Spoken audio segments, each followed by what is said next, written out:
Hello दोस्तों, कैसे हो आप लोग। कल हमारी बात छेदीलाल काका से हुई। कहने लगे कि भारत ने चीन से बदला ले लिया। तो हमने कहा कैसे।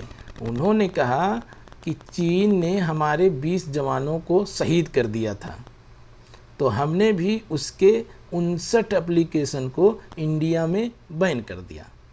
तो हमने जब लिस्ट देखा 59 एप्लीकेशन में से, तो उसमें में से तो 8-9 एप्लीकेशन हम इंडियंस को मालूम रहेंगे, बाकी तो एप्लीकेशन के बारे में हम लोग जानते ही नहीं। तो कहने लगे कि भैया अगर बदला लेना है सही में तो चीन के सारे सामानों का बाइकाट करो, एप्लीकेशन डिलीट करने से कुछ नहीं होगा।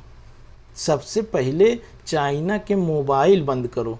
चाइना का मोबाइल आज देश के हर आदमी के हाथ में है। अगर चाइना को कुछ करना ही रहेगा तो उसका मोबाइल, उसके हार्डवेयर, उसके सॉफ्टवेयर, उसका चिपसेट सब उसी का है, तो वो तो कुछ भी कर देगा। तो अगर सच में बदला लेना है हमारे जवानों का तो चीन के सारी चीज़ों को बाइकाट कर दो। जैसे पेटीएम हो गए, उससे रिलेटिव 10-15 बड़े बड़े एप्लीकेशन हैं, और मोबाइल हो गए, इन सब चीज़ों को बंद कर दो।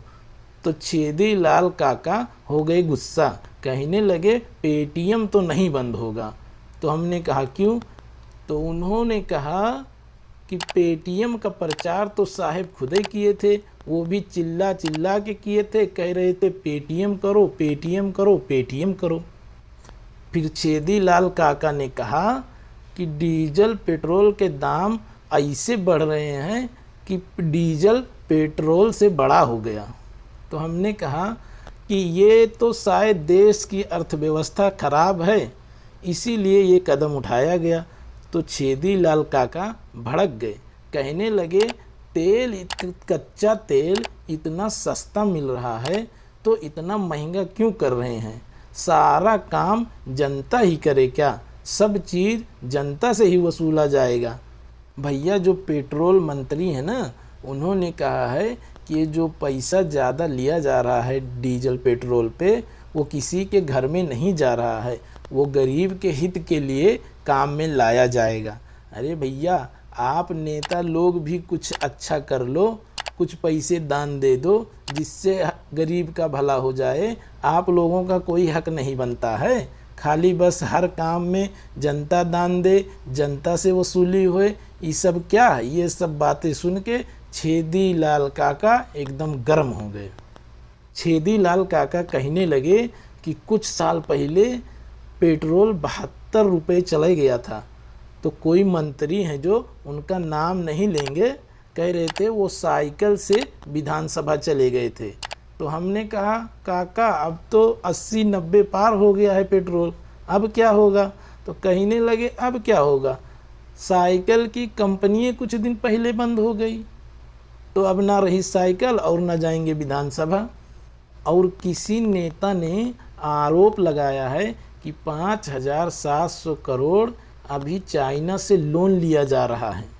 तो भैया ये बताओ, जब लोन उससे ले लोगे तो उसका बहिष्कार, उसके सामानों का बाइकाट कैसे करोगे। फिर हमने छेदीलाल काका से कहा कि हमने सुना है कोरोना की दवा बन गई। तो छेदीलाल काका ने कहा कि भैया कुछ साल पहले जो सलवार पहन के भागे थे ना, वो वैज्ञानिक बन के लौटे हैं और कोरोना की दवा लॉन्च कर दिए। लेकिन पता नहीं क्या हुआ कि नौबत तो ये आ गई कि भैया दवा छोड़ो, उनको जेल जाने की नौबत आ गई। तो हमने पूछा क्या हुआ। उन्होंने कहा इस मुद्दे पर हम बात नहीं करेंगे, जिसको जानना है वो गूगल पे जाके देख लें।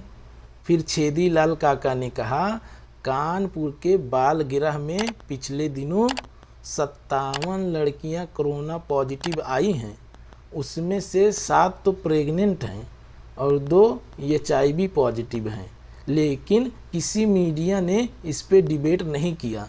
अभी अगर कोई विपक्ष का नेता कुछ बोल दे 2 शब्द तो पूरा दिन ये न्यूज़ चैनल वाले डिबेट करते हैं, लेकिन इस बारे में किसी चैनल ने नहीं दिखाया। तो हमने पूछा क्यों। कहने लगे भैया होगा चैनल किसी का, मना किया होगा, हो सकता है इसीलिए ना दिखाए हूँ।